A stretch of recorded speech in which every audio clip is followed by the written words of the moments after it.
the most important competition is with yourself, because I actually hated team sports. Because I would go to team sports and we would lose because some guy is a wuss and didn't do his best, and this guy let it get to his head. This guy was afraid of the pitcher. This guy, and it was just like, I showed up, I did everything I needed to do, and we still lost. This sucks. Because, like, when you go into martial arts, if you lose, your fault. Nobody else's fault.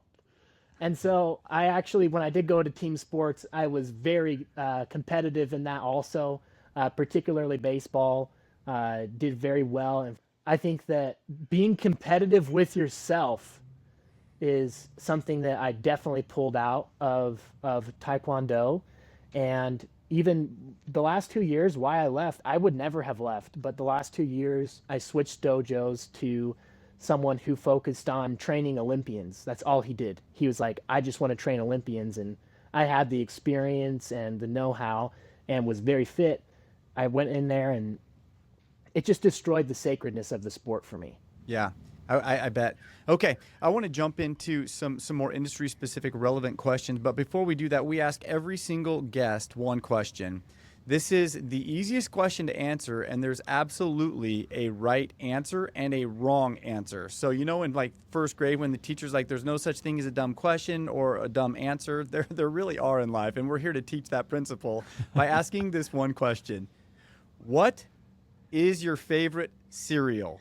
My favorite cereal is Colossal Berry Crunch with marshmallows. Favorite cereal. So complex. That is yes. We have never had a guest suggest that cereal. I don't even know what's going through your mind right now, Matt. I know. I feel like that would be the answer of anyone who works at a circus. That's the cereal that they would get. And we're going to dive into that circus right now. So, Carson, welcome us into your circus and tell our audience a little bit of your story. And I want you to focus on why you even got into this industry. Definitely. So my story when I got in the industry was got back from my mission and was looking at going to school. I'd always wanted to be in entrepreneurship. Both of my parents are entrepreneurs. My father is a chiropractor and has always had his own practice. And my mother co-founded the first renewable energy finance company that works with banks in North America. And so I've always been around business-minded people, very intelligent people, very creative people, and I always admired those people for pioneering something that never existed and being able to take on challenges and turn them into opportunities. And so when I came home, I was like, do I go to school? What do I want to do? And I was like, I just want to get to work and figure out like what I'm good at. Like I want to know like what I want, like what can I do? So got into sales because I wanted to learn how to best use my communication. I've always had great people skills and the ability to learn products and what have you. And so got into the car business, did really well there. My first month I sucked because I was studying. I always study and pay the price of knowledge, and then I focus on mastery. And so even from my first job at the car dealership, I sucked the first month and people were like, you're not going to be in this business. The next month I was the best in the dealership because I went to the service drive and I said, hey, I see cars coming through here all day long. Can you tell me what your appointments are going to be like tomorrow? What year, how many miles, if they financed with us? And they were like, yeah. I was like, great, give me all of that. And so every day I would just sit there and I would look up the Blue Book value of the cars coming in the next day, and I would see how much their repair is going to be, and I would go down and I'd have like 15 printouts, and I'd say, Jim, where are you at? Jim with the RAV4, Jim. And I'd go over to him. I'm like, Jim, I got great news for you. You don't have to pay a thing for your repair today because I want to buy your car and put you in a brand new RAV4 with the same payment, but all the new features without any of these repairs. You want to take it for a drive? I just start dangling the keys right in front of them. And they got nothing better to do, so they go with me. And that's how I ended up selling a lot of cars. Like a lot of cars is like 8 or above in the car business. I did 14 my next month, my second month in the business, just by doing that. And so I I took that and I just did really, really well. Got a few rewards for it. And then I was like, okay, you know what? I could do this. This is a lot of fun. Like figuring out the best way to do this as a hoot. So I got married and I was like, I want to go do door-to-door pest control because I can make a ton of money. And then that'll give us some cushion to have some more honeymoon phase with my wife and figure out like what I want to do in business and what have you.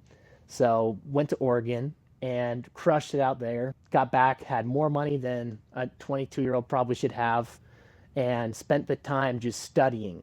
I just was picking up on things from Robert Kiyosaki, from Warren Buffett, Benjamin Graham, Tony Robbins, all of these guys who I've always been reading.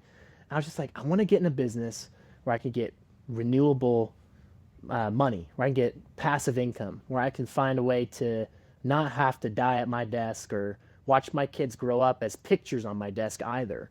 And so I started looking at the few industries that offer that, and insurance was a clear pick. And then I applied to 15 agencies, and I had 9 interviews, and I chose an American Senior Benefits agency, which was wonderful for me to start in. Same thing, got into the business. First month, pancake, nothing. And it was December, so December is historically a slower month for Medicare because it's just after AEP. Everybody's done with talking about Medicare, so I just took advantage of that. January, I wrote 48 policies. It was so stupid how I did it. I created this little ad, and it was a postcard, and the postcard showed an old guy, and he looked down at his gut, and there's a Chevy truck, and the hood's popped. And it says, most people don't know what's going on under their hood. They could be going to the hospital at any time, and they also don't know what's going to be covered or not covered. Time to check under the hood. And then I had my number there. And for some reason, that stupid little postcard did really well. People were freaking out, like, I don't know what I have, what I don't have. I don't know. Like, I haven't had a checkup in a while. Like, I don't know. Like, all the paranoid people. And it was a ton of fun to just go out and meet these aluminum hat Medicare people for the first 2 months of my business and be able to help them. So that's what happened when I got into the business. And within 6 months, I had saved enough money and done well enough that I felt confident to move from West Jordan, Utah, to open the Las Vegas, Nevada office. I love that story, and by the way, I didn't know that part of the story. That was absolutely fantastic. So that mailer that you sent out, was it just on a little postcard, or was it kind of a full-page thing, or how did you do it? It was just a postcard. I learned from the dealership that postcards are seen a lot more often because you don't have to open it, and people will kind of ruminate more on a postcard than they would on an envelope. And so I was like, these postcards are like 25 cents, if that. Like, let's just blast these people that we can't get a hold of. And we blasted them out, and I got a great response. So it was a ton of fun. I love doing that, experimenting in marketing and figuring out what works, what doesn't work, pivoting a little bit here or there.